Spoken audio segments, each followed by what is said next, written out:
Hello seek, இது எப்படி இருக்கு பத்தில? Hello hello check. மானிட்டர் நீ எனக்கு ஏற்ற மாட்டேன். இப்போ செக் பண்ணி பார்க்க வந்தால் உங்கள் உண்மை ரூபம் கண்டுபிடிக்கிறேன் நான். Hello check. ஹலோ அதை கொடுங்க. Hello check. ஒன்றுக்கு ரெண்டு வச்சுக்கிற தப்பு இல்லைம்மா. மைக்கு ஹலோ ஹலோ ஹலோ. இதை வச்சு விட முடியாது. ஏற்று அதெல்லாம் வரும். Hello check.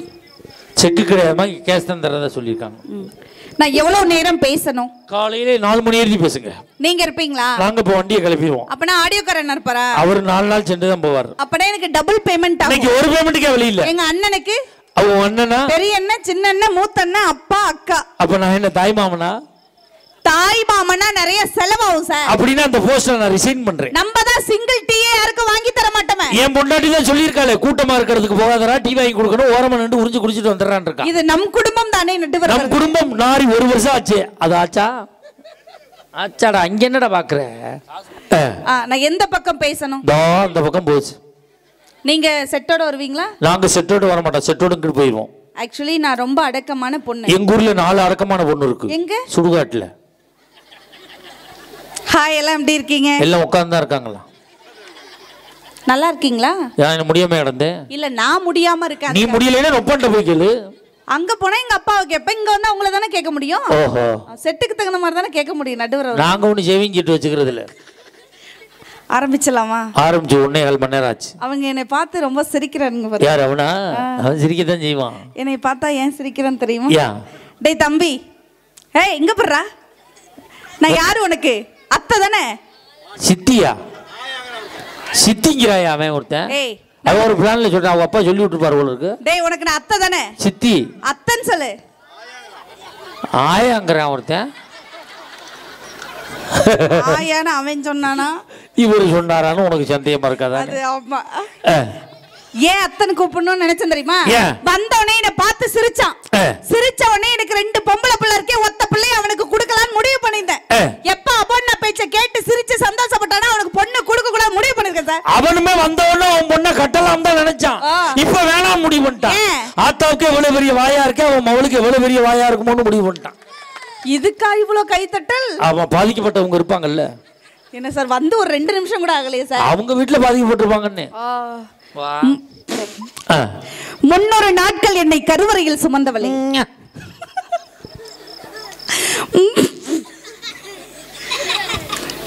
Sir please. சரிம்மா. 300 நாட்கள் என்னை கருவறையில் சுமந்தவளே, கல்லை பெற்றிருந்தாலும் கடவுளாக நினைத்திருப்பாய். என்னை பெற்றவளை என்ன சுகம் கண்டாயோ? எனக்கு தமிழையும் தமிழ் பாலையும் விட்டு என் அன்னையை முதலில் வணங்கியின் வாதம் தொடங்குகிறேன்.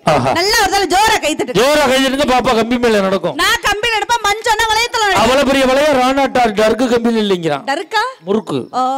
நான் ஏன் பாண்டிச்சேரில இவ்வளவு தூரம் வந்திருக்கேன்? காசு வாங்கிட்டு போத்தேன். ஏன் மஞ்சன்னா நான் என்ன காசுக்காக பேசுற பேச்சாளரா?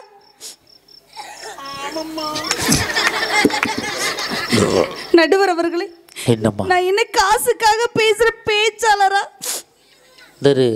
மூக்கு சிந்தி போட்டாயின்னு வச்சுக்க. நான் சிந்தி போட்டேன்னா என் மூக்கு பெரிய மூக்கு எவ்வளவு வருது.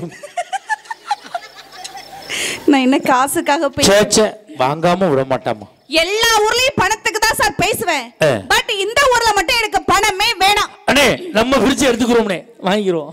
அதெல்லாம் பேசுற 18,500. ஆமா, பழைய பாக்கி வைக்காதுன்னு கேக்குறியாடா? ஜிஎஸ்டி முதற்கொண்டு போட்டு கட்டுக்கு. கவர்ல கரெக்டா குடுக்குறேன் நடுவர். ஆமா, உங்கள்ட்ட கொடுத்துட்டு நான் தெருவுல நிப்பேன். வந்தாங்களா சார்? உங்களை பத்தி ஏதாவது வர்ணிச்சாங்களா? ஆனா பாண்டிச்சேரில இருந்து வந்திருந்தேன்னா என் புருஷனுக்கு நான் வந்து தலைவிதான், தலைவலி இல்லன்னு பேச வந்திருக்கேன். ஓகே ஓகே, ஒரு நிமிஷம் என்ன பாருங்க. நான் அடுத்த பொண்டாட்டிலாம் பாக்குறது இல்லம்மா. ஒரு 20 நிமிஷம் வேற வழியே இல்ல பாருங்க. இப்படி பார்க்க கூடாது. என் உடன் பிறப்பு எங்க மஞ்சண்ணா பாருங்க, எங்க சின்ன அண்ணனை பாருங்க, அப்புனாவ எங்க அண்ணனுடைய கண்களை பார்த்து என்னை பாருங்கள் நடுவர் அவர்களே. அவர்கள் கண்களில் கண்ணியம் தெரியும். முக்கா போத தெரியுது.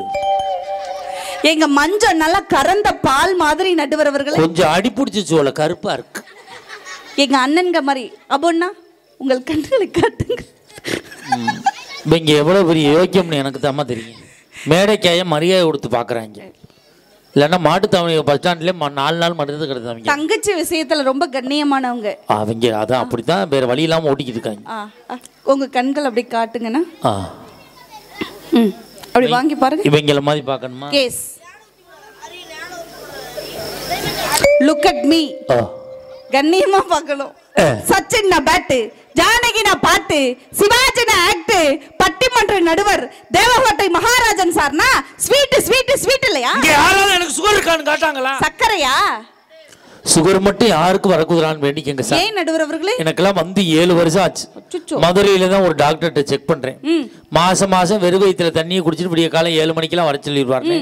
போன மாசம் 7 மணிக்கெல்லாம் இதுல ரத்தம் எடுத்தாங்க. எடுத்துவிட்டு இது மாதிரி ஒரு டீ கப்பு கொடுத்து போய் யூரின் எடுத்துட்டு வாங்க சார். நான் பாத்ரூம்ல யூரின் எடுத்து சன்னல்ல வச்சுவிட்டு எல்லாத்தையும் முடிச்சுட்டு தண்ணி ஊத்திட்டு கதவை திறந்துட்டு கப்பு எடுக்கிறேன். கப்பு ஓட்டையா இருந்திருக்கு, பூரா ஒழுகிருச்சு. திருப்பி 1.5 மணி நேரம் தண்ணியை குடிச்சிட்டு உட்காந்துருந்தேன். எப்போ வரும் நான் பரவாயில்ல, புதுசா டெஸ்ட் பண்ண வந்துருப்பான் போல இருக்கு. அவன்கிட்ட கப்பு நிறைய பிடிச்சிட்டு வர்றான், தழும்பா. மஞ்சள் அதனை கூட்டிட்டு போனேன். ஆளை பார்த்துட்டு இவருக்கு டெஸ்ட் பண்ண முடியாது, மாட்டா சேர்த்து போங்கன்னு சொல்லி விரட்டி விட்டாங்க. சுகர் உள்ள நடுவருக்கு கூட பிகரா வர்ணிச்சு பாட்டு பாட முடியும்னா விஜயகாந்துக்கு ஒரு பாட்டு பொட்டு வச்சாங்கன்னா அந்த நடுவருக்கு ஒரே பாட்டு தாங்க பொட்டு வைக்கிற பாட்டு. நீங்க ஒரு 4 வச்சுங்கன்னா நீங்க ஒரு 5. சுதி இவங்க சாதாரண பேச்சாளர் இல்ல, சங்கீத கல்லா புருஷன் விருது வாங்கினவங்க. சங்கீத கலா புருஷன் விருது வாங்கினவங்க இவங்க. ஒரு மணி, என்ன மணிடா? சுடர் மணி இல்ல, பனி விளம்பரம் கலைமாமணி விருது வாங்குவாங்க. அதனால சுதிப்படி தான் பாடுவாங்க. நீங்க 5 வச்சுங்க, நீங்க 4 வச்சுங்க, நீங்க முடிஞ்சது வச்சுங்க. நீங்க பொட்டு வச்ச தங்க கொடோ ஊருக்கு நீ மகுடோ தொட்டு தொட்டு வணங்கி வரும் சோரான தங்கருதோ அடனி தங்க கட்டி சிங்க குட்டி ஓ பேரு சொல்லோ பட்டி தொட்டி பொட்டு வச்ச தங்க கொடோ ஊருக்கு நீ மகுடோ தொட்டு தொட்டு வணங்கி வரும் ஜோரான தங்கரதோ. இப்படி வரச்சாங்களா சார்? நான் கேக்குறேன், இன்னைக்கு நாங்க மனைவிலாம் தலைவலின்னு பேசினாங்கல்ல. ஹலோ அபு சார், ஒரு நிமிஷம். நீங்க எல்லாம் ஆண்கள் எவ்வளவுதான் செருப்பு தேய உழைச்சாலும் செருப்பை வீட்டு வாசல்ல தான் விட முடியும். அதை ஞாபகம் வச்சுங்க. இப்ப நான் சொல்றேன், நீ குறிச்சுக்க. எவ்வளவுதான் சவுளி கடை ஓனருக்கு புள்ள பிறந்தாலும் பிறக்கும் போது ட்ரெஸ் இல்லாம அம்மனமா தான் பிறக்கும். நீங்க எவ்வளவுதான் தங்கத்திலே ஊசி வாங்கினாலும் தொண்டையில குத்திக்க முடியாது, பீரவல தான் வைக்கணும். அதை ஞாபகம் வச்சுங்க. ஒண்ணு தெரிஞ்சுக்க, நீ எவ்வளவுதான் 7 மணி நேரம் சீவுனாலும் பொட்டை முன்னாடி தான் வைக்க முடியும், பின்னாடி வைக்க முடியாது. நீங்க எவ்வளவுதான் காரு பங்களான்னு வச்சிருந்தாலும் ஆம்பளை எல்லாம் ட்ரெயின் ஏறணும்னா பிளாட்ஃபார்ம் வச்சு தான் போய் ஆகணும். அதை ஞாபகம் வச்சுங்க. நீ எவ்வளவுதான் நைட்டி ஓட்டிக்கிட்டு சிலாத்தினாலும் நைட்டியை துவைச்சு வீட்டுக்குள்ள காயப்பட முடியாது, வெளியில காயப்படும். எவ்வளவுதான் கோடியில பிறண்டாலும் ஆகாயத்தை புதைக்கப்பட்டக்க கீழே தான் புதைப்பாங்க. நீங்களும் தெரிஞ்சுக்கங்க, எவ்வளவுதான் கோடியா நீங்க சம்பாதிச்சாலும் கடைசியில செத்தவன நொப்ப வீட்டுல இருந்தா கோடி வரணும். பாயிண்ட் இப்ப குறிச்சுக்க. இந்த மாதிரி கிறுக்கு புடிச்ச புருஷனால வாழறது யாரு? அந்த லூசு தான். இந்த பூ கூட வாங்கி தரது வக்கல்லாத புருஷனால வாழறது யாரு? பூக்கடைக்கார முண்டாடி தான். அவன் தான் வாங்கி கொடுக்க மாட்டான், எடுத்துக்கிட்டுருவான். வந்ததுல இருந்து மனைவினால பிக்கல், மனைவினால பிடுங்கல், மனைவியே பிடிக்கல, அப்புறம் ஏன் சார் கல்யாணம் பண்றீங்க? இன்னமே சத்தியமா பண்ண மாட்டோம். அண்ணன் கல்யாணத்தை என்ன பண்ற? அது ஒரு ஓரமா கிடக்கட்டும். நிம்மதியை தொலைச்சேன்னு பேசுறீங்களா சார்? நிம்மதியை தொலைச்ச இடத்துல தினம ஏங்க தேடுறீங்க? தேடுனம்மா, வேற ஒருத்தி வர்றான். யாரு? அவ தங்கச்சி. இங்க பாருங்க, இந்த ஊர்ல நான் 1000 கேள்வி கேட்பேன். நான் 2000 பதில் சொல்லுவேன். விடிய கேட்பேன். நான் விடிஞ்சும் பதில் சொல்லுவேன். காலையில சாப்பிட்டுட்டு கூட கேட்பேன் சார். நான் 13ஆம் அத்தாச்சியை பார்த்துட்டு கூட போவேன். யார் அத்தாச்சினா? அதான் ஜோதி அத்தை. இவ்வளவு பேச்சு பேசுறீங்க. இங்க பாருங்க, ஆண்களை விட இந்த ஊர்ல பெண்களுடைய கூட்டம் தான் அதிகமா இருக்கு. எனக்கு சப்போர்ட் அதிகமா இருக்கு, ஞாபகம் வச்சுங்க. எங்க கை தட்ட சொல்லு பாப்போம். உங்க செட் நீங்க கை தட்டுங்க, நாங்க சொல்ல மாட்டோம். கைய பாத்தீங்களா சிங்க குட்டிகள்ல? நீங்க கை தட்டுங்கன்னு இப்படி சொன்ன, நான் அப்படி கிடையாது. என்னது? எங்க பங்காளிகளா அப்படினா போல ஆச்சு பாரு. எங்க பாதி பங்காளி சொணக்கமா இல்ல இருக்கு. அது கொஞ்ச நேரம் இருக்கத்தான் செய்யும் சார். பெண்கள் நாங்க சோறு போடுறோங்கறத ஞாபகம் வச்சுங்க. சோறு போட்டாதான் நீங்க வயிறை 1 மீட்டர் கணக்குல வளர்க்க முடியும். நாங்க சம்பாரிச்சு போட்டாதான் நீங்க சோறு ஆக்கி போட முடியும் சார். சம்பாரிக்க நான் கேக்குறதுக்கு பதில் சொல்லுங்க. தருதலைய தரமாக்குறது யாரு? மனைவி. முட்டாள் அறிவாளியாக்குறது யாரு? மனைவி. ஹாட் டாக்ட கூலாக்குறது யாரு? மனைவி. ஜீரவ ஹீரோவாக்குறது யாரு? மனைவி. மண்ணல கிடக்குற சேர்க்கறது யாரு சார்? மனைவி. தட்டுக்க கைய பெண்களா? பேசிக்கு மண்ணில இருந்தவன மண்ணுக்குள்ள கொண்டு சேர்த்தது யாரு? மனைவி. நல்லவன குடியார போய் ஆக்குனது யாரு? மனைவி. சொல்லு சார். இங்க இருங்க, ரொம்ப பதறாதீங்க. பெண்களுக்கு நான் சாதகமா இந்த ஊர்ல இல்ல, எந்த ஊர்ல ரவுண்ட் கட்டி எல்லாரும் அடிப்பா பாத்துங்க. எங்க அடி பாப்பா? நான் கேக்குறேன், உங்களுக்கு காபி பிடிக்குமா டீ பிடிக்குமா? காபி. கார சட்னி பிடிக்குமா தேங்காய் சட்னி? பழையது பிடிக்குமா பிரியாணி பிடிக்குமா? பழையது. வேட்டி சட்டை பிடிக்குமா ஜீன்ஸ் பேண்ட் பிடிக்குமா? வேஷ்டி சட்டை. மனைவி பிடிக்குமா தங்கச்சி பிடிக்குமா? மனைவியோட தங்கச்சி. ஹலோ, மனைவியோட தங்கச்சி எங்க இருந்து வந்துச்சு? மாமியார் இருந்து வந்துச்சு. மாமியார் எங்க இருந்து சார் வந்தாங்க? என் மாமனார் புடிச்சிட்டு வந்தாரு. அதெல்லாம் எங்க அம்மா மூலமா வந்தது. ரோட்ல போறவங்க மாமியார்னு சொல்லுவீங்களா? நான் சொல்ல ஆசைப்படுவேன், அந்த அம்மா ஒத்துக்குறாது. விரட்டி விட்டுருவாங்க பாத்துங்க. கண்ணாடி பொண்டாட்டி ஒண்ணே. எப்படி சொல்ற? நீங்க சிரிச்சா நாங்க சிரிப்போம், நீங்க அழுதா நாங்க அழுவோம், நீங்க அடிச்சா நாங்க அடிப்போம் சார். நாங்க முத்தம் கொடுத்தா கொடுக்க மாட்டோம். கொடுக்கணும். அதான் வாழ்க்கை. என்ன அதான் வாழ்க்கை? ஆனா ஒரு உண்மையை ஒத்துக்கிறேன். என்னது? இந்த கோயில் வாசல்ல இருந்து நான் போய் சொல்ல விரும்பல. நான் இன்னைக்கு லட்சாதிபதியா இருக்கேன்னா என் மனைவி வந்த பிறகுதான். உண்மையா சத்தியமா கை தட்டுங்க. சத்தியம் எனக்கு நல்லா தெரியும். எனக்கு இன்னைக்கு 2 வீடு இருக்கு. தேவ ஹோட்டல்ல ஒரு வீடு, எங்க சொந்த ஒரு கிளியூர்ல ஒரு வீடு. Super super sir. என் மனைவி வந்ததுக்கு அப்புறம் தான். இன்னைக்கு எனக்கு 10 ஏக்கர் சொத்து இருக்கு. என் மனைவி வந்த பிறகுதான். உண்மையை ஒத்துக்கிறேன். என் மனைவி வர முன்னாடி நாங்க கோடீஸ்வர குடும்பம் சார். மொத்தம் 12 வீடு லைன் வீடு இருந்துச்சு சார். 10 போயிடுச்சு. இந்த 2 வாடகைக்கு இருக்கவன் காலி பண்ண மாட்டேங்கிறாங்க, அதனால வச்சுக்கிட்டு இருக்காங்க. மொத்தம் 70 ஏக்கர் சொத்து 60 போச்சு. மிச்சம் 10 விஓ 4 மாலை குறிச்சு தர மாட்டேங்கிறார், அதனால விற்காம வச்சிருக்காங்க. நீ வந்து பெரிய தலைவி. எல்லாம் போனாலும் சொத்தா நினைக்கிற மனைவி உங்க கூட வாழ்றாங்கல்ல சார். அவ இருக்கிறதுனால இம்புட்டு போச்சு. 7 ஜென்மத்துக்கும் நீதான் வேணும்னு நினைக்கணும் சார். நினைக்கும் போது வாழ்க்கை எப்படி இருக்கும்? எப்படி இருக்கும்? உங்களுக்கு 7வது ஜென்மமா இருக்கணும்னு நினைக்க கூடாது சார். இது எனக்கு 7வது ஜென்மமாவே இருக்கட்டும். இருக்க கூடாது சார். கூடவே வரும் அந்த பிணி. எப்படி தெரியல? எப்படி? 7 ஜென்ம பந்த மனைவி என்பது யார் சொன்னது?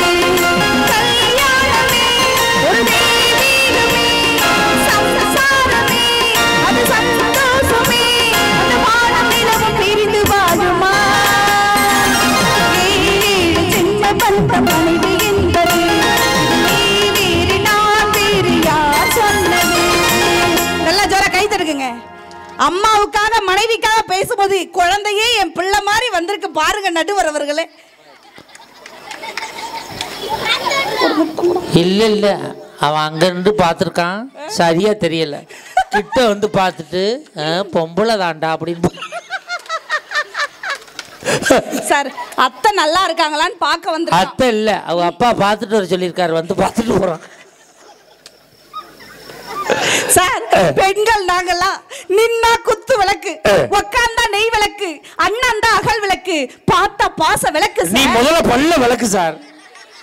எவ்வளவுதான் புருஷமார்கள் நீங்க எல்லாம் சம்பாரிச்சு 100 பவுன் வாங்கி கொடுத்தாலும் எங்க முகத்துல 100 வாட்ஸ் பல்ப் தான் எரியும். ஆனா அதே நேரத்துல எங்க அம்மாவும் எங்க அப்பாவும் எங்க வீட்டுக்கு வரட்டும் 1000 வாட்ஸ் பல்பே எரியும்ல. தட்டுக்க கைய பெண்களா? உங்க அப்பா அம்மா வந்தா 1000 வாட்ஸ் பல்ப் எரியும், எங்க அப்பா அம்மா வந்தா தான் பீஸ் போன பல்ப் மாதிரி ஆயிருது. அப்பனா பல்ப மாத்தணும்னா பல்ப மாத்த கூடாது, ஓல்டரே மாத்தணுங்க. மாத்துவீங்க. ஆண்கள் எல்லாம் பெருசா மனைவி வேணாம்னு சொல்றீங்கல சார். உங்களுக்கு பணம் காசு தான் முக்கியம்னு சொல்றீங்கல்ல. நான் கேக்குறேன், உங்களுக்கு சம்பளம் இன்னைக்கு எவ்வளவு ரூபா? அவன் கொடுக்கறத நான் வாங்கிட்டு போவேன். நேத்துக்கு 25000 ஓவா வாங்குனீங்கல்ல? ஆமா. நான் கேக்குறேன், நேரா வீட்டுக்கு போய் மனைவிக்கு முத்தம் கொடுப்பீங்களா? நீங்க வாங்குற சம்பளம் 25000 ஓவாவுக்கு முத்தம் கொடுப்பீங்களா? வேலை கிடைக்கா, உன் வேலையை காட்டாதா. 25000 ரூபாயில எத்தனை 500 ரூபா இருக்கு? 50 500 மாத்தி 50 பேருக்கு கொடுத்தோம்னு வச்சுக்க, 50 பேரும் எந்த ஊர்ல? தேவடையில. எங்க ஊருக்கு வாங்க வெளுத்து விட்டுருவாங்க தெரியுமா? அப்படியே அயன் பண்ணி தர சொல்லு சார். மனைவி இங்க பாருங்க, மனைவியை தலைவலியா நினைக்கிற புருஷனுக்கு மட்டும் நான் சொல்றேன் சார். நீங்க தலைவலியா தான் நினைக்கிறீங்க. ஆமா. தலைவலி தைலம் யாரு சார் தடவி விடுறது? தலைவலி தைலம் தடவி விடுறது வீட்ல. எங்க வீட்ல எல்லாம் யாரு முழிச்சிருக்காங்களோ அவங்க தடவி விடுவாங்க. நான்லாம் எங்க வீட்டுக்காருக்கு தலையை வலிச்சதுன்னா நான் தான் தடவி விடுவேன். அதாமா உண்மைமா. உண்மைதான். உங்க வீட்டுக்காரர் அன்னைக்கு பார்த்தேன், கல்யாணத்துக்கு முன்னாடி தலைவலியே வந்தது இல்லைன்னு சொன்னார். அப்புறம் என்னவா? அப்புறம் தான் நீ வந்துட்டேன்னாரு. சார் இங்க இருங்க, இந்த 3 பேருக்கு உங்க 3 பேருக்கும் கை கால் இழுத்துருச்சு விளங்கலன்னு வச்சுப்போம். கை கால் இழுத்துருச்சு, பேச முடியல, நடக்க முடியல, யாரு அழறது? நாங்க தான் அழுவோம் வலிக்குதுன்னு. ஹலோ, உங்க அம்மா அழுவாங்களா உங்க மனைவி அழுவாங்களா? மனைவி. புருஷனுக்கு ஏதாவது ஒண்ணுன்னா மண் சோறு சாப்பிட்டு மடிப்பிச்சை ஏந்தி வாடுறது யாருக்கா? மனைவி. தட்டுக்க கைய. அது உண்மை. என்னைக்காவது புருஷமார்கள்லாம் சேர்ந்து மனைவிக்கு சரியில்லைன்னு எந்த கோயில்லையாவது ஒரு வேட்டு பிச்சை ஏந்திருக்கீங்களா? ஏன் எங்க ஏந்திருக்கீங்க? என் பொண்டாட்டி எடுக்க விட்டாலே. யார? என் பொண்டாட்டி காய்ச்சல் வந்துருச்சு போன மாசம். அவளுக்கு காய்ச்சல் வந்து சரியா போச்சுன்னா பூமுடி எடுக்கணும்னு வேண்டியிருக்கா. எனக்கு காய்ச்சல் சரியா போச்சுன்னா பௌத்த மாவளுக்கு எடுக்க வைக்கணும்னு வேண்டியிருக்கா. பூமுடி எடுக்கிறேன்னா என்ன தெரியுமா? இந்த பெண்களுடைய கூந்தல் இருக்கு பாருங்க, அதுல பிசிறு பிசிறா இருக்கும்ல, அதை கரெக்டாக நறுக்கி தூக்கி வச்சுட்டு வந்துட்டு என்னை கொண்டே பௌத்த மாவளுக்கு எடுக்கிறோம்னு சொல்லி எங்க மாரியம்மன் கோயில் முன்னாடி என் தலையில ஒரு குடம் தண்ணியை ஊத்தி வேட்டியை உருவிட்டு டவுசரோட மல்லாக்க படுக்க போட்டாங்க. நான் டவுசரோடு படுத்து கிடக்குறேன். இந்த மச்சான் என் மச்சான் அந்த பக்கம் என் வேட்டியை விரிச்சு வசூல் பண்ணிக்கிட்டு இருக்கான். என் மச்சான் மல்லாக்க கிடக்குறான், என் மச்சான் டவுசரோட கிடக்குறான்னு. கரெக்டாக 140 ரூபா வசூல் ஆகணும்னு அவன் சுருட்டிக்கிட்டு போயிட்டான். அவள் ஒரு கணக்கில் வசூல் பண்ணியிருந்துருக்கா. இது தெரியாமல் மல்லாக்க படுத்து கிடக்குறேன். என் மாமனார் ஒரு மூட மைதா மாவை போட்டு மாப்படைஞ்சிக்கிட்டு இருக்காரு, பரோட்டாக்கு மாப்படைஞ்சது மாதிரி. கடைசியாக அந்த மாவை தூக்கி என் வகுத்துல வச்சு உள்ள மம்பட்டியில் குழி தோண்டி ஒரு நீ எண்ணெயை கொண்டாந்து ஊத்துனாங்க. ஊத்தி தண்டி திரிய திரிச்சு போட்டாங்க. அது எங்க இருந்துச்சு? நான் அசந்த நிறைய வேட்டி உருவி திரிச்சிருந்திருக்காங்க. இது தெரியாம மல்லாக்க படுத்து கிடக்குறேன். அந்த திரியில நெருப்பு பத்த சுட்டாங்க பாருங்க. அப்படியே நெருப்பு எரிஞ்சு வந்து என் தொப்புல சுடுது. நான் அடே அப்பான்னு சொல்றேன். என் பொண்டாட்டி சொல்றேன், அப்பதான் என் புருஷனுக்கே சாமி வருதுங்கிற. ஐயா, இந்த இமிசையெல்லாம் இந்த தலைவலின்னு சொல்லாம என்ன பண்ண சொல்றேன் சார்? இதெல்லாம் தலைவலின்னு சொல்லக்கூடாது. புருஷமார்களுக்கு மனசு அழுத்தமா இருக்குன்னு வச்சுங்களேன், மாத்திரை போடக்கூடாது. அப்புறம் என்ன பண்ண? மனதார மனைவி கிட்ட பேசுங்க. நடுவர் அவர்கிட்ட பேசுனதுனால இவ்வளவு அழுத்தமும் வந்தது. வரும். ஃபர்ஸ்ட் மனைவிய காமம் வரும்பொழுது அணைப்பதை விட கண்ணீர் வரும்பொழுது ஒரு மனைவி அணைச்சு பாருங்க சார். கண்ணீர் வரும்போது அணைச்சா 2 அறை தான் விடுவா. காமம் வரும்பொழுது அணைச்சாதான் பிடிக்காது. கஷ்டப்படும் பொழுதுதான் கிட்ட வந்து கண்ணை தொடச்சு விடணும் சார். அப்படி இருக்கும் போதுதான் அந்த இன்பம் அதிகமா இருக்கும். தெரியுமா எப்படி இருக்கும்? குடும்பம்னா அப்படி காதல் வரும்பொழுது கீழே இருக்கிற மண்ணுல கிடக்கிற மண்ணுல இருக்க புருஷனை கூட மன்னவனா மாத்திரவ சார். மன்னவனே மன்னவனே மாலையிட்ட சின்னவனே உன்னை போல யாரும் தலைவா தலைவா அந்த கிளி சின்ன கிளி கட்டு வண்ண கிளி என்ன விட கேளினா தரவா தரவா நினைச்சுட்டா நான் தினமுன்னா என் தலைமாறி பூத்தூடி ஒரு போடு பூவும் பொட்டும் வாழாது மாலே மன்னவனே மன்னவனே மலையிட்ட சின்னவனே உன்னை போல யாரு இங்கே தலைவி தலைவி. சார், மனைவிங்கிறவ எனக்கு ஏன் தெரியுமா தலைவின்னு சொல்றேன்? அடுத்தவன் காலை புடிச்சு வாழறதை விட மனைவியோட முந்தான சேலை புடிச்சு வாழ்ந்து பாருங்க சார். முந்தான இருந்தவள முடிக்க போடுக்க ஒரு நைட்டி எந்த முந்தானைய முடிக்க? ஒரு வருஷத்துக்கு 3 நைட்டி வச்சு சிக்கனமா வாழறது நாங்க தெரியுமா? 3 நைட்டிய மோந்து பார்த்து செத்தது நாங்க தெரியுமா? இந்த சலசலப்பு வருதுன்னா என்ன அர்த்தம்? நைட்டி 3 இருக்குன்னு அர்த்தம். சார், பெண்கள் எல்லாம் ஓவியம் நினைச்சிட்டு ஆளால் வரையலான்னு பார்க்காதீங்க. பெண் என்பவள் ஒரு சிற்பம். அதை கற்பமாக்குவது நாங்கள் தானே.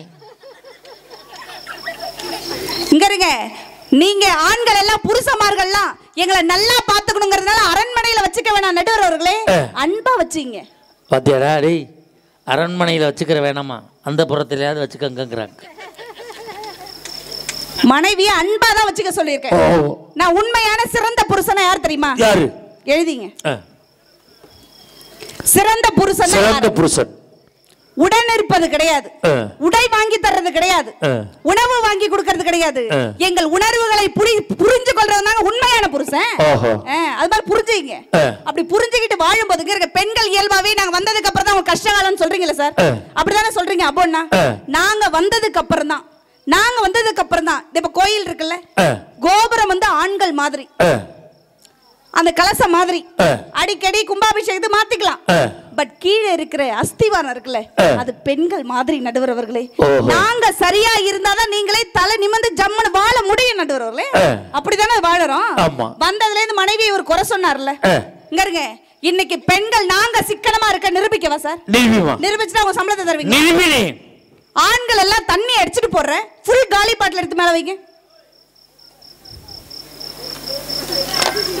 என் பக்கம் வைங்க. உன் பக்கம் எதுக்கு? ஒரு எக்ஸாம்பிளுக்கு இப்போ ஃபுல் பாட்டிலாம் கேட்குறீங்களா? காலி பாட்டில் வைங்க. இது தண்ணி அடிச்சுட்டு போட்ட ஃபுல் காலி பாட்டில். தண்ணி அடிச்சுட்டு போற ஃபுல் காலி பாட்டில். நீங்க குடிச்ச நேரத்துல, நிதானம் இல்லாத நேரத்துல உங்கள்ட்ட இந்த ஆட்டை சண்டையை போட்டு நாங்க சேர்த்து வச்ச நகை நட்டுகள் அங்கிட்டு வைங்க. ஒரு நிமிஷம் இருங்க, விடுறதில்ல. 4 பவுன் என்ன உத்து பாக்குறீங்க? 210 ரூபா தேராது. எப்படி உரசாமலே சொல்றீங்க? நான் தேவட்டியில வட்டி கடை வச்சிருக்கேன். வட்டி கடையில உரைச்சிருது என்ன மச்சம் பாக்குறதுக்கா? அதுல ஒரு உரைச்சு கொஞ்சம் எடுத்துக்கிறதுக்கு தான். இது நீங்க சேர்த்து வச்ச நகை, இது நாங்க குடிச்சிட்டு போட்ட ஃபுல் காலி பாட்டில். நான் கேக்குறது சரினா பெண்கள் கை தட்டுங்கக்கா. நம்ம பிள்ளைக்கு கல்யாண காரியம்னா இவங்க குடிச்சிட்டு போட்ட காலி பாட்டில் யூஸ் ஆகுமா? நம்ம சேர்த்து வச்ச நகை நட்டு யூஸ் ஆகுமா? தட்டுக்க கையை. உண்மைனா பெண்கள் ஆயா வரையும் கை தட்டுறாங்க பாத்தீங்களா? ஒரு ஆயாவுக்கு தட்டாதான் என்ன? ஹலோ, இவங்க என்ன சொல்றாங்க, பிள்ளைக்கு கல்யாணம்னா நீங்க குடிச்சிட்டு போட காலி பாட்டில் யூஸ் ஆகுமா, நாங்க சேர்த்து வச்ச நகை நட்டு யூஸ் ஆகுமான்னு கேக்குறீங்க. அவ்வளவுதான் சார். இப்ப கல்யாணம் அடுத்த மாசம், இது 2 வீட்டுல இருக்கு. நைட்டு திருட வாரான், எதை தூக்கிட்டு போவான்? போயில நம்ம 25 வருஷம் ஆனாலும் அந்த பாட்டில் அங்கேயே காசைக்க முடியும். என் வளையல் 4 பவுன் அடகு வச்சேன்னு வச்சுங்க, என் குடும்பமே 1 மாசத்துக்கு உட்கார்ந்து சாப்பிடும். இதை வச்சு எத்தனை குடும்பம் சார் வாழும்? இதை வச்சு எத்தனை குடும்பம் வாழுமா? இப்ப சொல்றேன் குறிச்சுக்க. ஒரு ஃபுல் பாட்டில் போய் கடையில வாங்கினேன்னு வச்சுக்க, அது அப்படியே சாப்பிட முடியாது.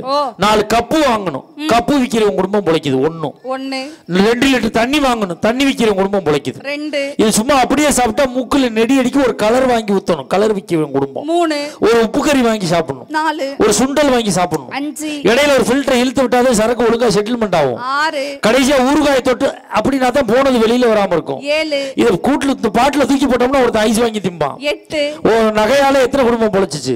ஒரு குடும்பம். என் பாட்டிலால எத்தனை குடும்பம் பொழைக்குது? 8 குடும்பம். அப்ப நான் பெரியாளா நீ பெரியாளா?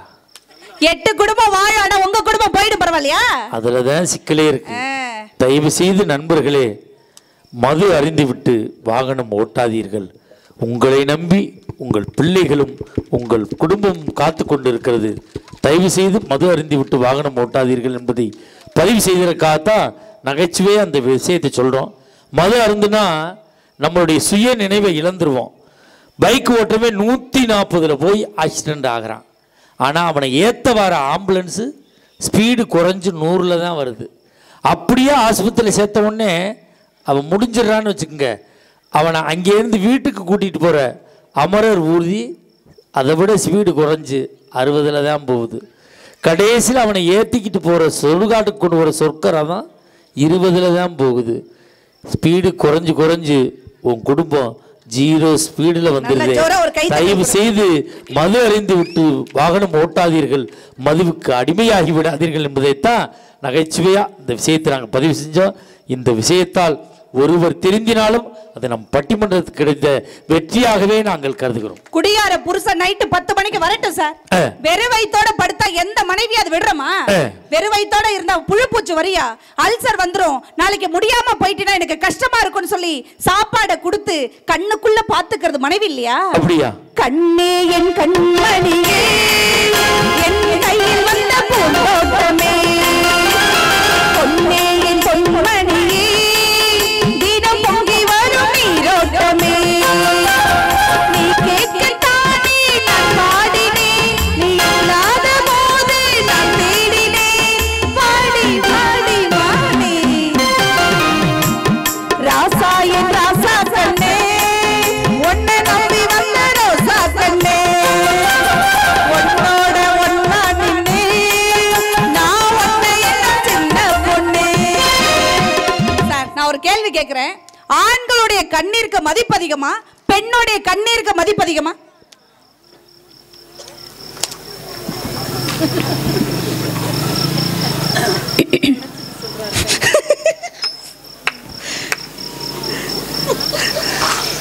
என்ன கேட்ட? ஆண்களுடைய கண்ணீருக்கு மதிப்பு அதிகமா, பெண்ணுடைய கண்ணீருக்கு மதிப்பு? ஆண்களுடைய கண்ணீருக்கு தான் மதிப்பு அதிகம். எதை வச்சு சொல்றீங்க? நீங்க அப்பப்ப அழுவுவீங்க, உங்க கண்ணீர் உப்பு கம்மியா தான் வைக்கும். நாங்க எப்பவாதான் உணர்வு பொங்கி அழுவோம்.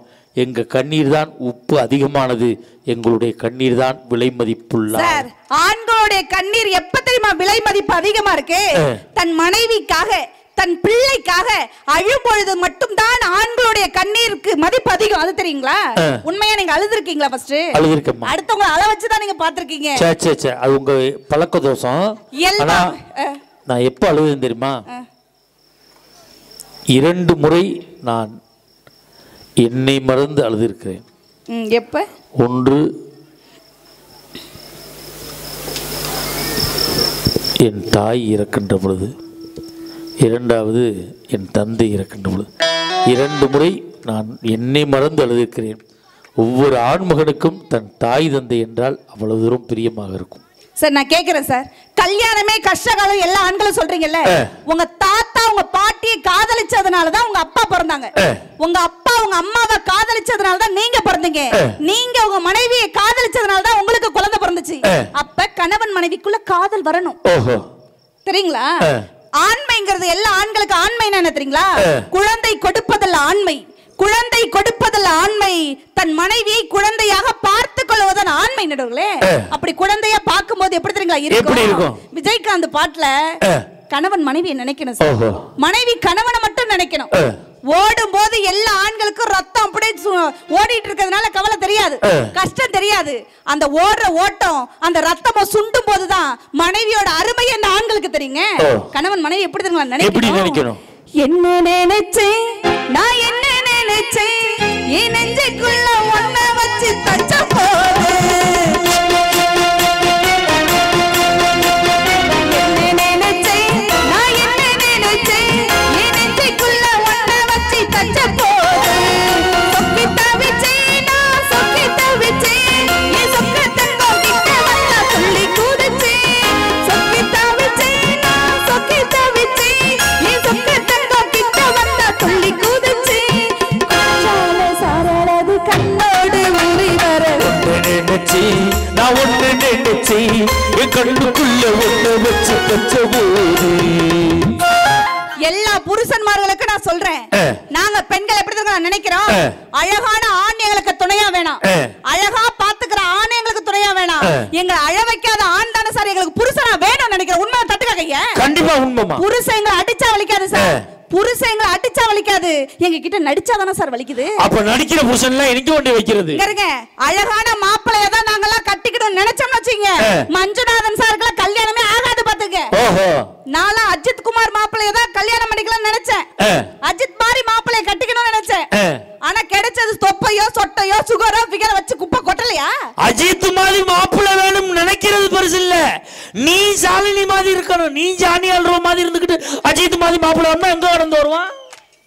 இப்ப உங்களுக்கு ரொம்ப சந்தோஷம், எல்லாருக்கும் சந்தோஷம் இருக்கு தானே.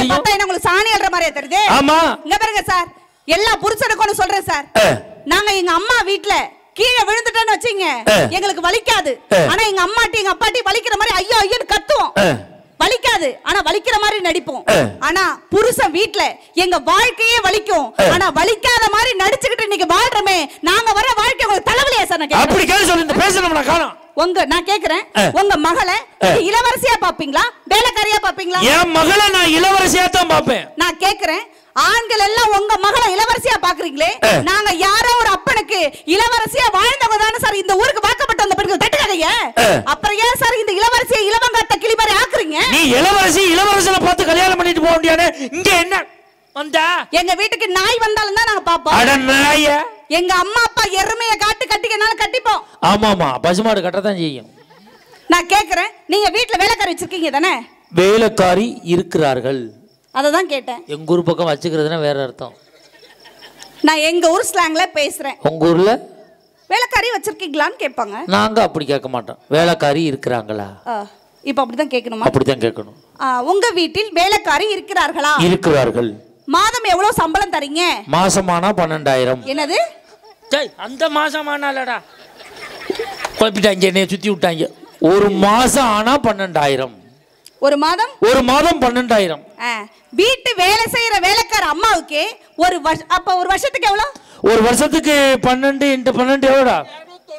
எவ்வளவு கடன் கொடுக்க வேண்டியது சொல்றேன். இந்த இவன் பூரா பஸ் டிக்கெட்டை சொல்றாங்க, நீ சொல்லு ஆயா.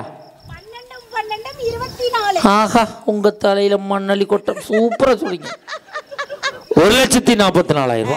நான் கேக்குறேன்க்கா, நான் கேக்குறேன், ஒரு வீட்டுல வேலை செய்யற வீட்டு வேலை செய்யற அம்மாவுக்கு ஒரு வருஷத்துக்கு 1,44,000 ஓவா தரீங்களே.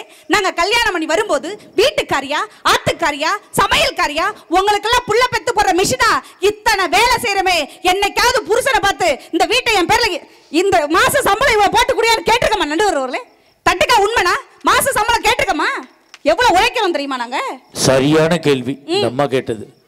வீட்டு வேலைக்காரிக்கு மாசம் 12,000 ரூபாய் கொடுக்குறேன். ஆனா நான் வீட்டுக்காரி, துணி துவைக்கிறேன், பாத்திரம் கழுவுறேன், சமையல் பண்றேன், பிள்ளைகளை பாத்துக்கிறேன், உங்க அப்பா அம்மாவை பாத்துக்கிறேன், குழந்தை பத்து தர்றேன், இவ்வளவு செய்யறேனே, எனக்கு சம்பளம் கொடுத்தியான்னு கேட்கிறேன் சார். வேலைக்காரி வீட்டுல வேலை பார்க்கறா. அடுத்த மாசமே நீ பார்க்குற வேலை பிடிக்கலைன்னா போடினா போயிடுவா. நீ போவியா? 23 வருஷமா என்னை போட்டு இம்சையை கொடுத்துக்கிட்டு இருக்கேன். இப்போ வேலைக்காரி காலையில் ஒரு வீட்டில் வேலை வைப்பா, மத்தியானம் ஒரு வீட்டில் வேலை வைப்பா, நைட்டு ஒரு வீட்டில் வேலை வைப்பா. அவளு நீனு ஒன்றா இரு, பிரச்சனையை கிளப்புனா இல்லை தீர்த்துக்கிட்டு போ. இரு, வேலைக்காரிக்கு 12,000 ரூபா மட்டும்தான் கொடுத்தேன். உனக்கு தாலி கட்டியிருக்கேன், 2 குழந்தை கொடுத்துருக்கேன். இது பூரா அவளுக்கு கொடுக்க முடியுமா? அவளு நீனு ஒன்றா கைதட்டுங்க. நியாயமாக இருந்தால் கைதட்டுங்க. வேலைக்காரியும் வீட்டுக்காரியும் ஒன்றா?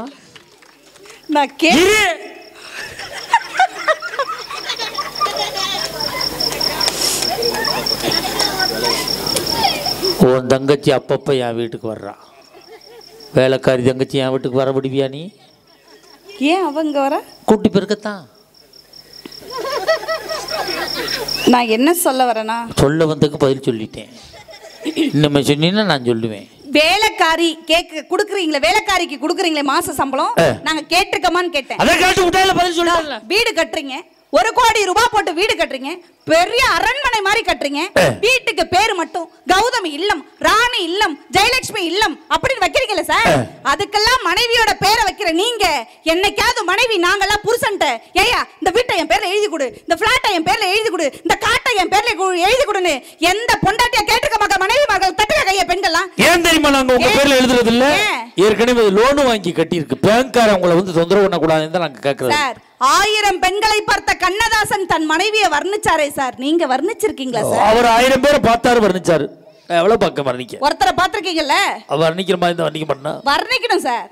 மனைவியை வர்ணிக்கும் போது எப்படி அத்தை மகளை கல்யாணம் பண்ணிருந்தா எவ்வளவு சந்தோஷம் இருக்கும் தெரியுமா? கடுப்பா இருக்கும். உங்களுக்கு கடுப்பா இருக்கும், எங்களுக்கு சந்தோஷமா இருக்கும். அப்படி குயில் கத்தும் சார். அந்த நேரத்துல மாமா மகனை பார்க்கும்போது எப்படி இருக்கும் தெரியுமா? எப்படி இருக்கும்? குயில் கத்தும் தோப்புக்குள்ள குருகுருனே பாக்கையிலே மனசுக்குள்ள குடிச ஒண்ணு மடமடனே சரியுதையா. வெயில் வரும் நேரத்திலே மொட்டை மாடி வடக போல யாரும் இல்லா நேரத்திலே எனக்கு மட்டும் காயுதையா.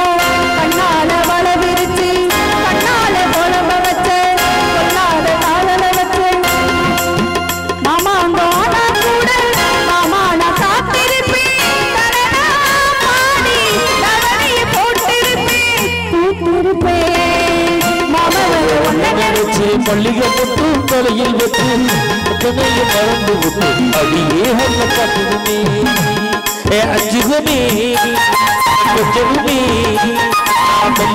செடி சொல்லி மனைவிமார்களை தலைவலின்னு நினைக்கிறேன். சாப்பிடும் போது நிறைய ஆண்கள் என்கிட்ட ஃபைட் பண்ற மாதிரி பேசினாங்க. அப்ப நிறைய இந்த ஊர்ல மனைவியை நீங்க தலைவலியா நினைக்கிறதுனால நான் கேக்குறேன். எல்லா பெண்கள் சார்பையும் நான் கேக்குறேன் சார். 4 அண்ணன் தம்பி இருக்கிற வீட்ல, மகளே இல்லாத வீட்ல, பொம்பளை பிள்ளை இல்லாத வீட்ல நாங்க மருமகளா வரோம்ல சார். மருமகளா வரும் பொழுது உங்க அம்மா எங்களை எப்படி பார்க்கணும்? மருமகளுக்கு மருமகளா, மகளுக்கு மகளா உங்க அம்மா பார்க்கணும்ல? பாக்குறாங்களா? இல்ல. ஆனா எங்க வீட்ல 3 பொம்பளை பிள்ளைன்னு வச்சீங்க, எங்க வீட்டுக்கு நீங்க வாக்கப்பட்டு வரும் பொழுது எங்க அம்மா உங்களை எப்படி சார் பாக்குறாங்க? மகனுக்கு மகனா, மருமகனுக்கு மருமகனா, மாப்பிள்ள இத பண்ணட்டுமா அத பண்ணட்டுமா, நீங்க தான் மூத்த மருமகனே, உங்களுக்கு சப்போர்ட் பண்ணி உயர்த்துறது யாரு சார்? எங்க பிறந்த வீட்ல தானே. அது உண்மை. இப்ப நான் என்ன சொல்றேன், உங்க வீட்ல 2 பொம்பளை பிள்ளை இருக்கு. மூத்த மருமையனா நான் வர்றேன். என்னை பார்த்த உடனே என் மருமைய மாதிரி ஆள் கிடையாது, நல்ல மருமைய, ஓவியமான மருமைய. இந்த மருமைய எந்த விதத்திலையும் குறைச்சலே இல்லாத மருமைன்னு சொல்றாங்கல்ல. அப்புறம் ஏன் உன் தங்கச்சிக்கு இன்னொரு இடத்துல மாப்பிள்ளை பாக்குறாங்க? நான் தான் நல்ல மருமை இல்ல, என் பொறுப்புல ஒப்படைக்க வேண்டியதானே சார். நாங்க ஏன் தலைவின்னு எங்களை சொல்றோம் தெரியுமா? கல்யாணம் பண்ணி இந்த ஊருக்கு வாக்கப்பட்டு வரோம்னு வச்சுக்கோங்க. புதுசா வாக்கப்பட்டு வந்த உடனே 3வது மாசத்துல நாங்க மாசமாகறோம், கன்சீவ் ஆகுறோம். ஆகுறல்ல? புள்ள யார் விட்டது? எங்கோட்டு புள்ள. உங்கோட்டு புள்ளைய நாங்க சுமக்கறோம்ல. வளையகாப்புன்னு ஒன்னு வைக்கிறீங்க. வளையகாப்பு செலவு யார் விட்டது? யார் செலவு? உங்க வீட்டு செலவு. எங்க வீட்டு செலவு. ஆனா வளையலும் 9 வகையான சாப்பாடு எங்க வீட்டு செலவு. 9 மாசம் முடிஞ்சு குழந்தை பிறக்குது சார். குழந்தை யார் விட்டது? எங்கோட்டு குழந்தை. அந்த முதல் குழந்தைக்கு யாரு பிரசவ செலவு பாக்குறது? உங்க அப்பா. உங்க வீட்டு பிள்ளைக்கு ஏன் எங்க அப்பா அம்மா செலவு பண்ணணும்? பண்றோம்ல, பண்ணிடுறோம்ல. பண்ணதுக்கு அப்புறம் பிள்ளையும் தாயும் தனித்தனியா வந்ததுக்கு அப்புறம் ஏன் சார் உங்க வீட்டுல வச்சு பீத்துணி அலசாம எங்க அப்பா அம்மா வீட்டுக்கு ஏன் சார் எங்க பிறந்த வீட்டுக்கு அனுப்புறீங்க? உண்மையா கை தட்டுக்கா? காலங்காலமா இதே விஷயம் தான் நடக்குது.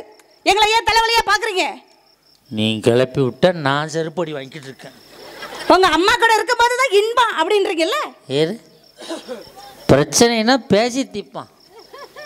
இந்த அம்மா என்ன சொல்லுது, வந்த உடனே நாங்கள் 3 மாசத்துல மாசம் ஆயிரும். வளகாப்பு பண்ணும்போது செலவு சாப்பாடு இதெல்லாம் நாங்கள் பண்ணுறோம். பிரசவ செலவும் எங்கள் அப்பன் பார்க்குறாரு. குழந்தை உங்கள் வீட்டு குழந்தை.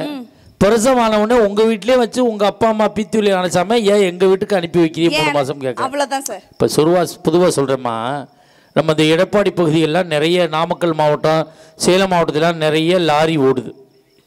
இங்க இருந்து ஆந்திராவுக்கு லாரியில சரக்கு ஏத்திட்டு போறாங்க. ஆமா, லோடு வண்டி போகுது. போய் அங்கே சரக்கு இறக்குன உடனே லாரியை திருப்பி அடுத்த லோடு ஏற்ற மாட்டாங்க. லாரியை சொல்றேனே, டிரைவர் நிப்பாட்டி ரெஸ்ட் எடுப்பார். டயர்லாம் கரெக்டாக இருக்கான்னு செக் பண்ணுவார். கிரீஸ் அடிப்பார். எல்லாம் செக் பண்ணி 2 நாள் ரெஸ்ட்டு போட்டு அப்புறம் தான் திருப்பி ஆந்திராவிலேருந்து திருப்பி இங்கே வருவார்.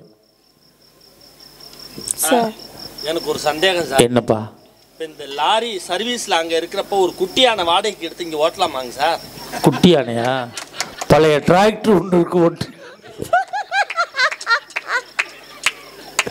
இப்போ நான் என்ன சொல்கிறேன், நீங்க குழந்தை பிறந்து உங்க வீட்டில் 3 மாசம் இருந்தீங்கன்னா உங்களுக்கு ஆதாரம், எங்க வீட்டில் வந்தீங்கன்னா சேதாரம். சார் நான் என்ன கேட்குற நீ? எங்க அப்பா அம்மா வீட்டுக்கு ஏன் அனுப்புறீங்கன்னு தான். இப்போ நான் என்ன கேட்குறேன்னா, புள்ள எனக்கு மட்டும் சொந்தமா உனக்கும் சொந்தமா? சார் 2 இதயத்தை சுமப்பவள் பெண்கள் தெரியுமா? நீங்க 2 இதயத்தை சுமப்பீங்க. எத்தனையோ இதயத்தை சுமந்துக்கிட்டுறேனா? என்னது? வெளியே சொல்றது இல்ல. என்னது? என் பொண்டாட்டி, என் புள்ள, மூத்த மக, சின்ன பையன், எங்க அப்பா, எங்க அம்மா. ஏன்டா இதயம்னா வேற வேற இதயத்தை நினைக்கிறீங்க? என் குடும்பத்துல 7 பேரை சுமந்துக்கிட்டு இருக்கேன்டா. அதை சொன்னமாண்ணா சார். அட்டம் டைம்ல வயித்துல ஒரு இதயத்தையும் எங்களோட இதயத்தையும் நாங்க சுமக்கிறது தாரம் இல்லையா நடுவர்களே? அந்த தாரம் வரும் வாழ்க்கை தான் உங்களுக்கு சொர்க்கம். ஆண்கள் எல்லாம் புருஷமார்களா தலை மாதிரி தான், நாங்க கழுத்து மாதிரி தான். ஆனா நாங்க கழுத்து ஆட்டினாதான் உங்க தலைய அசையுங்கிறது ஞாபகம் வச்சுங்க. அதனாலதான் நம்ம ஆள் கழுத்திலே சுருக்கு போடுறாங்க போல இருக்கும். போடுவாங்க. சார் இங்க இருங்க, இறைவன் நேரா வர முடியாதுங்கிறதுக்காக தான் தாயை படைச்சான். தாயும் உங்க கூட கடைசி வரை வர முடியாதுங்கிறதுனால தான் சம்சாரத்தை படைச்சான். சம்சாரமும் கடைசி வரை வர முடியாதுங்கிறதுனால தான் மகளை படைச்சான். படைச்சான்ல சார். அப்ப அப்படிப்பட்ட வாழ்க்கை உங்களுக்கு தலைவலியா தலைவியா? தலைவிதானே சார். ஒரே ஒரு விஷயம் சொல்றேன் சார். அப்படி ஸ்ரீபதிங்கிற ஒரு பொம்பளை பிள்ளை சார், 23 வயசு, திருவண்ணாமலை மாவட்டத்தை சேர்ந்த அடிவாரத்துல ஜவாது மலைங்கிற கிராமத்து பக்கத்துல இருந்த ஒரு பொம்பளை பிள்ளைங்க. 23 வயசுல கல்யாணம் பண்ணி சிசேரியன் ஆகி 2வது நாள் கை குழந்தை எடுத்துக்கிட்டு சென்னைக்கு போய் நீதிபதி தேர்வு எழுதி இன்னைக்கு மலைவாழ் சமூகத்துக்கு முதல் பெண் நீதிபதியா ஆயிருக்கான்னா அது திருமணத்திற்கு பின்பு அந்த புருஷன் கொடுத்த சப்போர்ட் சந்தோஷம் தான் சார். இந்த உலகமே 3 விஷயத்தை மையம் கொண்டது சார். ஒன்னு படைத்தல், காத்தல், அழித்தல். படைத்தல் யாருடைய வேலை? பிரம்மனுடைய வேலை. அதுக்கு என்ன வேணும்? அறிவு வேணும். அறிவு யாருகிட்ட இருக்கு? சரஸ்வதி கிட்ட இருக்கு. அடுத்தது காத்தல் யாருடைய வேலை? திருமாலுடைய வேலை. அதுக்கு என்ன வேணும்? செல்வம் வேணும். செல்வம் யாருகிட்ட இருக்கு? லக்ஷ்மி கிட்ட இருக்கு. அடுத்தது அழித்தல் யாருடைய வேலை? சிவனுடைய வேலை. அதுக்கு என்ன வேணும்? சக்தி வேணும். சக்தி யாருகிட்ட இருக்கு? அந்த பராசக்திட்ட இருக்கு. ஆண்டவனே தலைவியா பொம்பளையால நினைக்கும் பொழுது நீங்க நினைச்ச என்ன சார் தப்பு? நான் கேக்குறேன். அருமையான பாயிண்ட்மா. பெண்கள் நாங்கெல்லாம் சுமங்கலியா செத்து போகும் நினைப்போம் சார். ஆனா ஒரு 40 வருஷம் 30 வருஷம் உங்களோட வாழ்ந்ததுக்கு அப்புறம் என்ன தெரியுங்களா நினைப்போம்? நம்ம சுமங்கலியா போனதுக்கு அப்புறம் 3 வேளை சாப்பாட்டுக்கு சின்ன மகன் வீடு, நடுமக வீடு, மூத்த மக வீடுன்னு உங்களெல்லாம் லோலோலாம் அலைய விடுறதை விட நம்ம அம்மங்கலியா இருந்து அவரை காடு சேர்க்க நினைக்கிற ஒரே இனம் என் பெண்குல தங்கங்கள் நடுவர்களே.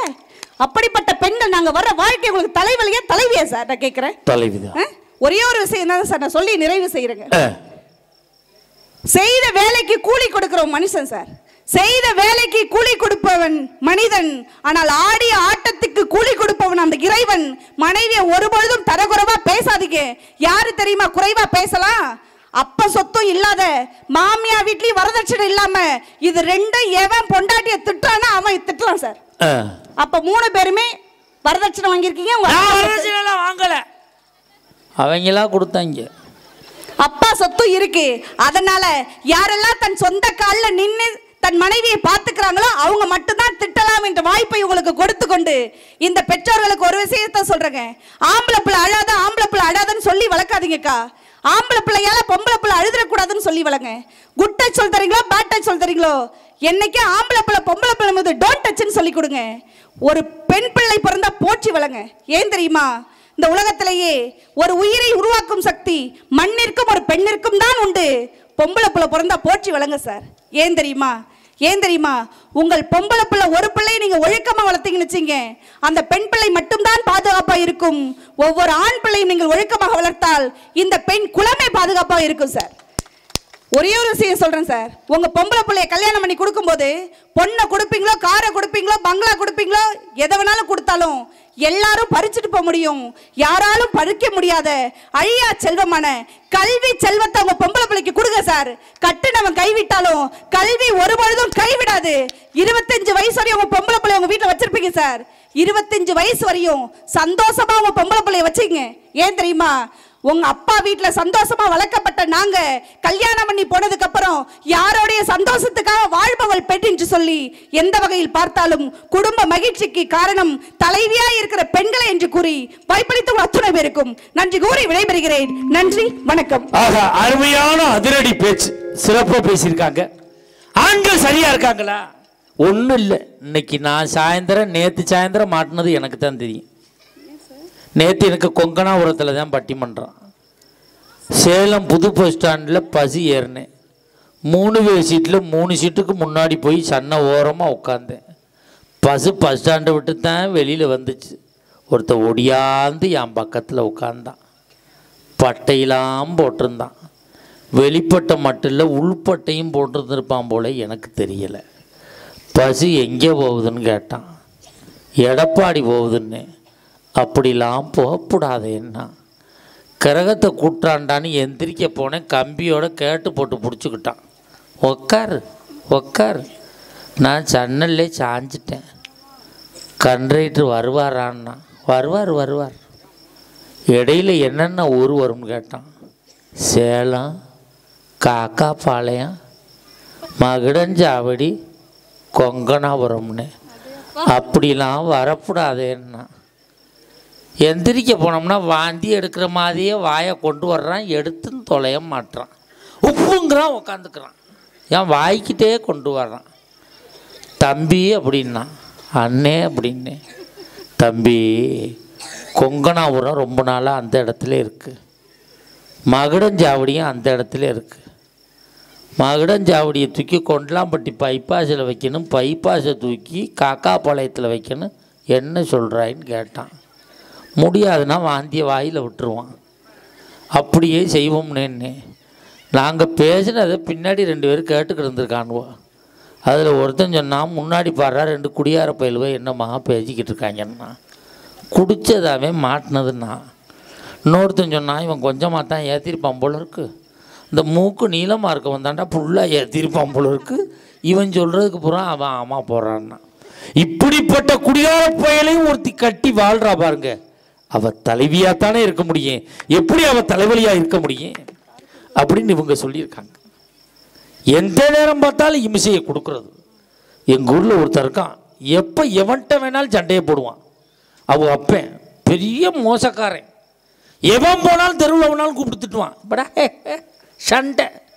சாகிறதுக்கு 2 நாளைக்கு அவன் சாக போகணும்னு தெரிஞ்சு வச்சு அவனுக்கு 2 மையம் 2 பேரையும் கூப்பிட்டான். டேய், நான் சாகிற வரைக்கும் நல்ல பேர் வாங்கலை, இருக்கவனை பூரா திட்டி எல்லாரும் என்னை கெட்டவங்கிறாங்க, நான் செத்ததுக்கப்புறம் எனக்கு நல்ல பேர் வாங்கி கொடுக்குறான்னு இருக்கான். அப்பன் செத்து போயிட்டான். அப்பனை கொல்லி வச்சுட்டு 2 மயனும் கட்டையை எடுத்துக்கிட்டு வீட்டுக்கு முன்னாடி உட்காந்துருந்தாங்க. எவன் வந்தாலும் விரட்டி விரட்டி அடிக்கிறது. அப்போ ஊர்க்காரன் சொல்லிக்கிட்டே போயிருக்காங்க, இவங்க அப்பே நல்லவன்டா, பேசுனதோடு விட்டுருவான்டா, அவங்க அடிக்கிறாங்க அப்படின்னு இருக்கான். அப்படி அப்பனுக்கு நல்ல பேர் வாங்கி கொடுத்தவனும் நாட்டில் இருக்கத்தான் செய்கிறான். இது தீர்ப்பில் இந்த விஷயத்தை ரொம்ப அலசி ஆராய வேண்டியது இருக்குது. இந்த தலைப்பில் இப்பொழுது மனைவி என்பவள் தலைவி அல்ல தலைவலியே என்ற அணியை நிறைவு செய்து பேச உலக அதிரடி பேச்சாளர் என்று பெயர் பெற்றிருக்கக்கூடிய, எந்த மேடையில் எத்தனை முறை வந்தாலும் அடித்து கிளப்பக்கூடிய சிட்டை எழுதியிருக்கக்கூடிய மஞ்சுநாதன் அவர்கள் உங்கள் முன்னால் உங்கள் கையெழுத்து வருகிறார். நல்ல ஒரு கையெழுத்து கொடுங்க.